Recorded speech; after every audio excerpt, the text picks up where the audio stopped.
तो कैसे हैं आप सभी लोग। एक बार फिर से स्वागत है आपका हमारे YouTube channel study with Yogesh में। आज आप लोगों के लिए, क्योंकि आप सभी लोग थोड़ा सा विचलित भी हैं, कई प्रकार के क्वेश्चन आप लोगों के दिमाग में हैं, पेपर होगा नहीं होगा, आयोग के अध्यक्ष जी ने इस्तीफा दे दिया, उसके बाद क्या कंडीशन रहेंगी, और ये सब चीज़ होने के बावजूद अगर मैं अपनी क्लास को कंटिन्यू करूँ, मैं लगे रहूँ एक सिरे से पढ़ने में, फिर आप ही लोग कमेंट सेक्शन में लिखने लगोगे सर कुछ बोलिए, पेपर होगा नहीं होगा, फिर क्या होता है ना, पढ़ने में मन नहीं लग पाता। ये सच्चाई है। और हम पढ़ते जाएं, कब तक पढ़ेंगे भाई? परिणाम कब आएगा हमारे हाथ में? हम कब रिजल्ट पाएंगे? कब हमारा सिलेक्शन होगा? पढ़े ना पढ़े, किस चीज़ के लिए पढ़ रहे? तो हज़ारों क्वेश्चन दिमाग में आते हैं कि पेपर टाइम पे होंगे नहीं होंगे, अब क्या होगा, क्या प्री और मेंस वाला जो सिस्टम है अब लागू होगा। इतने प्रकार के जो सवाल आपके हैं, उन सभी के बीच में आप लोगों के बीच एक छोटी सी वीडियो दूंगा, ताकि आप लोग अपने सारे भी जो दिमाग में आपके क्वेश्चन आ रहे हैं उनका जवाब एक प्रकार से आप लोग ढूंढ सको या आपको मिल सके। ठीक है, देखना, सबसे पहले जो मैं बात कहूँगा, क्योंकि आयोग के अध्यक्ष जी जो पूरा थे इससे पहले, अब तो इस्तीफा दे दिया। अभी देखो सरकार उनका इस्तीफा कब तक स्वीकार करती है, एक्सेप्ट होता है कि नहीं होता, जो भी है उन्होंने इस्तीफा दे दिया, ये आप सभी लोग जानते हैं।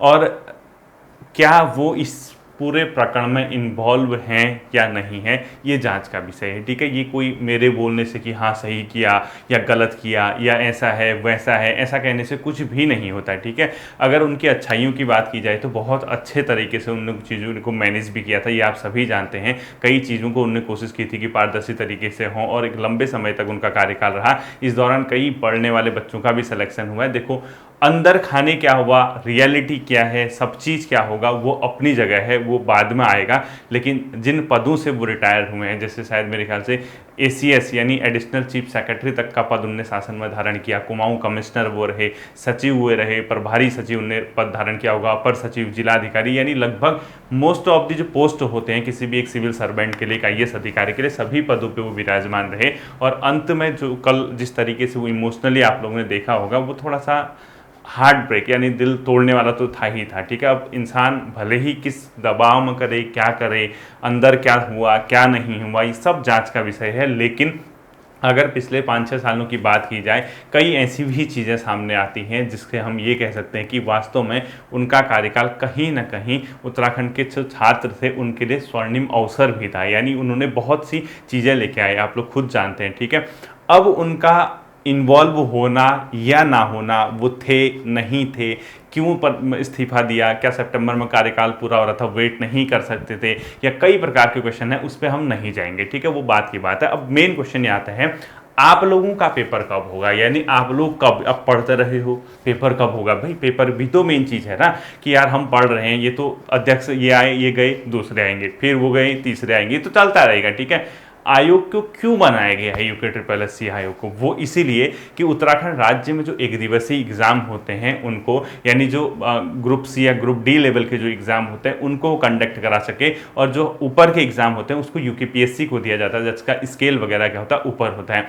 तो वहाँ पर जो ट्रांसपेरेंसी की बात हो रही है, जो वहाँ पर कहा जा रहा है कि ये हुआ वो हुआ, वो सब का सब धीरे धीरे बाहर आएगा, धीरे धीरे आप लोग चेक करना जो भी होगा। मेन हमारा जो चीज़ पता करने की बात है कि हमारा पेपर कब होगा, कैसे होगा। ठीक है, पहली बात देखिए, सरकार भी जानती है जब किसी बॉडी का जो अध्यक्ष है, चेयरपर्सन है, उनने अगर इस्तीफा दे दिया तो सरकार भी ये जानती कि वहाँ पर किसी दूसरे अध्यक्ष की अब नियुक्ति करनी है। ठीक है, ये और बड़ी बॉडी है, एग्ज़ाम कराती है, पूरा अभी हाईलाइटेड मुद्दा है, थोड़ा सा गर्माहट जो है मार्केट में, आप लोग जानते हैं इस आयोग, और जो न्यूज़पेपर वगैरह है, मीडिया है, हर जगह इसकी आजकल चर्चा चल रही है। तो सरकार भी जानती कि उसको तुरंत क्या है, नया अध्यक्ष देना है, और आप मान के चलिए विद इन 1 वीक या 10 दिन 12 दिन के अंदर कोई ना कोई नए अध्यक्ष के रूप में आपका वहाँ पर आ जाएंगे। ठीक है, जब कोई भी नया पर्सन आता है, नए आते हैं वहाँ पे, उनको भी एक दबाव रहता है, वो ये जानते हैं कि यार मेरे पीछे मैं इस पद पे आया हूँ, तो जिन्होंने पद छोड़ा उनके साथ क्या हुआ, कैसे प्रेशर में उन्होंने पद छोड़ा, या जो भी था इन्वॉल्व थे नहीं थे, वो अलग की बात है,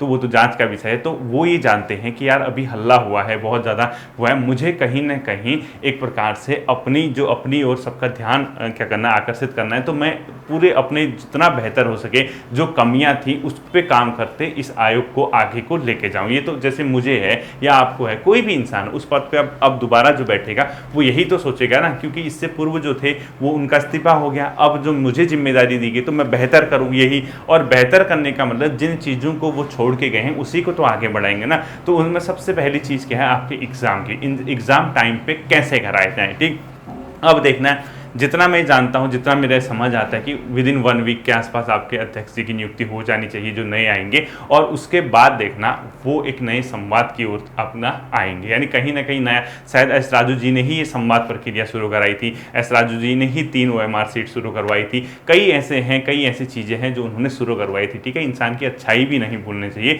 इतना भी हम स्वार्थी नहीं बन सकते हैं, क्योंकि वो पर्सन जो वहाँ पर बैठा था उसके साथ क्या हुआ क्या नहीं हुआ, वो थे या नहीं थे उसमें इन्वॉल्व, उन्होंने कोई गलत किया नहीं किया, ये सब जांच का विषय है, सब जांच के विषय है। एज ए स्टूडेंट अगर हम सोचें, एज ए मतलब आप एक विद्यार्थी के रूप में सोचें, एक परीक्षार्थी के रूप में सोचें, तो कभी भी हमें किसी भी इंसान की अगर बुराई नज़र आती है, अगर हम अपनी ओर से ये सोचते हैं कि ये बुरा है, तो कभी ना कभी ये चीज़ें भी दिमाग में रहनी चाहिए कि उसने क्या अच्छा दिया, क्या आप लोगों को दिया। ठीक है, और किसी को बुरा साबित करने से पहले हम अपने विचार रख दें, इससे पहले वो जब जांच हो जाएगी उसके बाद पता चलेगा, उसका कोई लेना देना नहीं इस वीडियो से, वो सब बात की बात है। ठीक है, तो जहां तक मैं समझता हूं आपके एग्जाम विद इन टाइम होंगे। ठीक है, हो सकता है 10-15 दिन डिले हों, 20 दिन 25 दिन डिले हों, ज़्यादा इसके अलावा कोई भी इसमें चेंजेस नहीं आने वाले हैं, पहली बात। ठीक, तो अपनी तैयारी को जारी रखिए, मैं तो यही कहूँगा, क्योंकि पढ़ा हुआ कभी बर्बाद नहीं जाता। मैंने हमेशा आपको ये समझाया है कि बच्चों पढ़िए, पढ़ा हुआ बर्बाद नहीं जाएगा।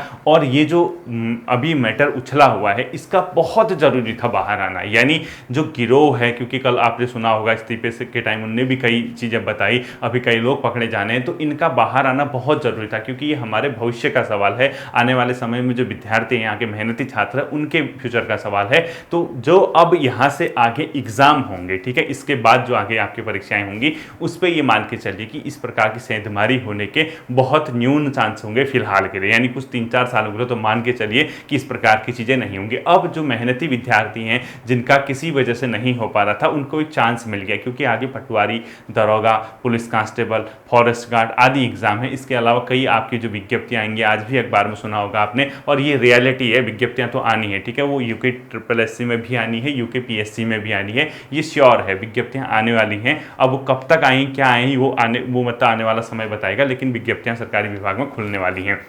तो मैं यही आप लोगों से कहूँगा, एक संदेश मैं आपको दूंगा कि आप ये मत सोचना कि यार अब पता नहीं कब होता, अब हम आराम करते हैं, नहीं भाई अब हमारा नहीं हो सकता, कितने समय में होगा, कितना समय लगेगा, हम क्यों पढ़ रहे हैं, इस प्रकार की विचारधारा अपने अंदर बिल्कुल या कतई भी मत आने देना। ठीक है, जो ये टच बना हुआ है, जिस सिरे से आप लोग चल रहे हैं, उसको आप लोग कंटिन्यू कीजिए।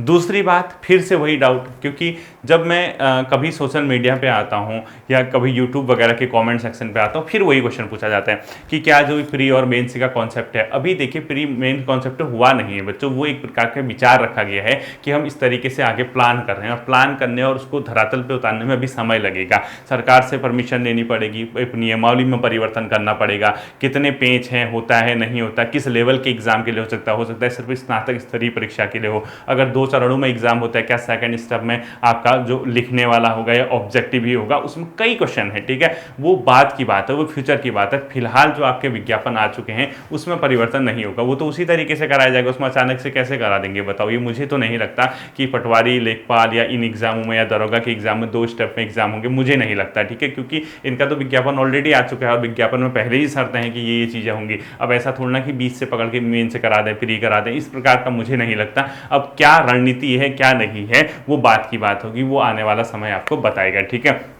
तो एक चीज़ आपको ध्यान रखनी है, मैं चाहता मैं आज फाउंडेशन क्लास फिर से करा देता, मैं क्रैश कोर्स से करा देता, लेकिन मुझे ये पता है कि जब तक आपके दिमाग में उथल पुथल होगी, जब तक आपके दिमाग में सवाल होंगे, आप पढ़ने में सक्षम नहीं पाओगे, अपने आप को मन ही नहीं लगेगा, क्योंकि नकारात्मक परिस्थितियां हमारे सामने हैं बच्चों। ये विद्यार्थी जीवन में ऐसा बहुत मतलब ना हो, मैं तो किसी से भी कहता हूँ, क्योंकि इसमें हर किसी का नुकसान है, इसमें उनका भी नुकसान हुआ है जिसका पढ़ के अपनी मेहनत से सिलेक्शन हुआ है, इसमें उनका भी नुकसान हुआ है जिनका किसी वजह से इन लोगों ने या जो ऐसे लोग हैं जो गलत लोग घुसाए थे उनकी वजह से किसी कारण से सिलेक्शन नहीं हो पाया। तो ये जो होता है इसमें विद्यार्थियों को हमेशा एक होना चाहिए, मतलब जब आप सिस्टम के खिलाफ जाते हैं, यानी सिस्टम में जो गलत हो रहा उसके खिलाफ अगर आप आवाज़ उठा रहे हैं, तो आप विद्यार्थियों को बंटना नहीं चाहिए, आप आपको एक होना चाहिए। गलत है तो गलत कहिए, सही है तो सही कहिए। इतने गुटों में बटोगे, ये कहोगे वो कहोगे, ये कोई अंतिम विकल्प नहीं होता। और एक चीज़ याद रखना, कभी तो ऐसा आएगा ना, कोई तो ऐसा क्षण आएगा जिस दिन आपको किसी न किसी तरीके से लास्ट विकल्प का चयन करना होगा। यानी आप कभी ना कभी उस मुकाम पे पहुंचोगे जहां पर फाइनल डिसीजन होगा कि इस एग्जाम का ये होना है, आगे आने वाले समय में ये होगा, कुछ तो होगा। चलो आपने कहा कि एग्जाम कैंसिल नहीं होगा, विरोध हुआ, ठीक है, एक ने एक बार फिर कहा कि कैंसिल होगा, विरोध नहीं हुआ, जो भी हुआ, ठीक है, लास्ट में कभी ना कभी एक ऐसा पॉइंट आएगा कि जहां पर आप ये मानते हैं कि हाँ ये फाइनल है, कुछ तो होगा ना कहीं ना। और याद रखना, एक डिसीजन से हर कोई संतुष्ट नहीं होंगे। मैं आपको पहले बता दे रहा हूं, एक कोई ना कोई ऐसा निर्णय लेना होगा, उस निर्णय से अधिकांश लोग हो सकते हैं खुश हो जाएं, अधिकांश लोगों को ऐसा लगता है कि दुख हो। यानी आप ये मान के चलिए कोई भी ऐसा रास्ता इस भर्ती के लिए आने वाले समय में ऐसा नहीं होगा जिससे हर कोई सेटिस्फाई हो, हर कोई ये कहे हाँ अब ठीक है। किसी न किसी को दुख तो होगा ही होगा, लेकिन उस दुख की वजह से हम ऐसा नहीं होगा कि हम अंतिम विकल्प पर ना पहुंचे। यानी अंतिम निर्णय तो लेना ही लेना है, भले ही आज लें, कल लें, 10 दिन बाद लें, 1 महीने बाद लें। तो उस दौरान क्या होगा, आपसे कभी ये नहीं कहा जाएगा कि अब एक काम करते हैं, आप पढ़ना छोड़ दीजिए, आप आइए और सिलेक्शन लेते जाइए। ऐसा कभी नहीं होगा, क्योंकि यही एक ऐसा चीज़ है, यही एक ऐसी चीज़ होगी जिससे सब सेटिस्फाई हो, मतलब जो सब खुश हों। एक ही बार कह दिया कि बीपीडीओ वीडियो में जितने लोगों ने भर्ती फॉर्म भरा था वो सब के सब आओ भाई, अलग अलग डिपार्टमेंट में यहाँ पोस्ट खाली है, यहाँ आपको फिट कर देते हैं। वही निर्णय ऐसा है जिससे सब खुश हो जाएंगे, लेकिन वो व्यवहारिक है ही नहीं, वो पॉसिबल ही नहीं है, ऐसा कभी नहीं होगा, ठीक है। तो ऐसा निर्णय लेना है जिससे कि अधिकांश लोगों को खुशी भी हो और जिसका दुख होगा या कहीं ना कहीं किसी को दुख होगा। तो आप कैसे इसको बैलेंस बनाना है, ये आने वाला वक्त बताएगा। तो मैं आपसे यही कह रहा कि आपको बिना एग्जाम दिए सिलेक्शन नहीं मिलने वाला, चाहे आज मिले, चाहे कल मिले, या 1 महीने, 2 महीने, 1 साल, 2 साल, 2.5 साल बाद मिले, पढ़ना होगा ही होगा, पेपर में बैठना ही होगा, पेपर बैठ के पेपर को क्रैक करना होगा, तभी जाके सिलेक्शन होगा, अन्यथा सिलेक्शन नहीं होने वाला है। तो आप ये जानते हैं कि हम कुछ भी कर लें, देखो एक होती है लड़ाई, किसी चीज़ से आप लड़ रहे हैं, किसी चीज़ जैसे आपके सामने आजकल लग रहा होगा कि यार बहुत अंधकार है, जीवन क्या हो गया, क्या करें क्या ना करें, पेपर कब होंगे या नहीं होंगे, क्या हमारे भविष्य होगा, बहुत ज़्यादा डिमोटिवेट होना, बहुत ज़्यादा फ्रस्ट्रेशन होना, दिमाग की चटनी बनना, हर प्रकार से आप लोग क्या होंगे आजकल परेशान होंगे। लेकिन ये परेशानी बहुत लंबा नहीं चलती है, क्योंकि जब आप खुश होते हैं, जब खुशी बहुत लंबे समय तक नहीं टिकती है, तो किसने कह दिया कि ये जो समस्याएं हैं ये आपके लिए बहुत लंबे समय तक चलेंगी, ऐसा बहुत ज़्यादा नहीं होने वाला है, ठीक है। तो आप मान के चलिए 1-1.5 महीने के अंदर या 20-25 दिन, 30 दिन के अंदर चीज़ें अपने ट्रैक पे आने लग जाएंगी, ठीक है। और मैं तो यही चाहूँगा, मैं खुद भी गवर्नमेंट से रिक्वेस्ट करूँगा कि जितनी जल्दी हो सके नए चेयरमैन को वहाँ पर अपॉइंटमेंट हो जाए, और उसके बाद बच्चों के लिए जो आने वाले एग्ज़ाम है उसकी स्पष्ट मतलब जो पारदर्शी मतलब तरीका है, स्पष्टली बता दे कि आपके एग्जाम इस माह से होंगे, और आपका जो पैटर्न है वो एक ऐसा संवाद जारी हो जाए ताकि बच्चे पढ़ने में लग जाएं। और जो चल रही है जांच की प्रक्रिया वो कंटिन्यू रहे, ठीक है, वो अपनी जगह है, वो तो चलता रहेगा। इसके चक्कर में ऐसा ना हो कि आने वाले भर्तियों को विलंब किया जाए, यानी आने वाली भर्तियों में समस्याएं, ऐसा नहीं होना चाहिए। मैं ये भी चाहता हूँ और सभी बच्चों के ओर से मैं ये कहना चाहता हूँ कि ऐसा हो, ठीक है, कि तुरंत से वहाँ नए अध्यक्ष जी आएँ, और जो भी आएँ उसके बाद तुरंत बच्चों के लिए एक संवाद जारी हो, उसमें स्पष्ट कहा जाए कि इस माह में आपके एग्जाम होंगे, यानी कैलेंडर निकल जाए ताकि बच्चे पढ़ने में लगे रहें, और जो एसटीएफ जांच कर रही है वो उनका सब्जेक्ट है, वो चलता रहेगा, ठीक है।